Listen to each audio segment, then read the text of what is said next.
Ош Сары Таш Эркештам автоунаа жолунун 37-чакырымындагы кырсык 2 адамдын өмүрүн алды. Ошондой эле 4 адам оор абалда ооруканага жеткирилген деп тастыктады Ош облусу боюнча жол кыймылынын коопсуздугун камсыздоо бөлүмү. Кырсык бүгүн 17 августка караган түнү саат 2:00 чамасында Кара Суу районунун Нариман айыл аймагынын Лангар айылында Honda Accord менен Дэу Ланос үлгүсүндөгү автоунаалардын катышуусунда болду.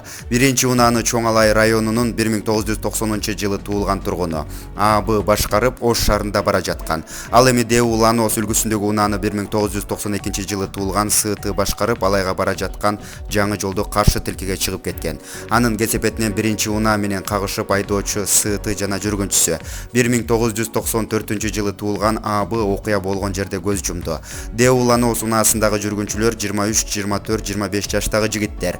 Honda Accord үлгүсүндөгү унаанын айдоочусу Ош облустук клиникалык ооруканасында дарыгерлердин көзөмөлүндө болууда. Бул окуядан кийин Кара Суу райондук ички иштер башкармалыгы тиешелүү экспертизаларды дайындап, тергөө тактоо иштери жүрүп жатат. Булак турмуш KG.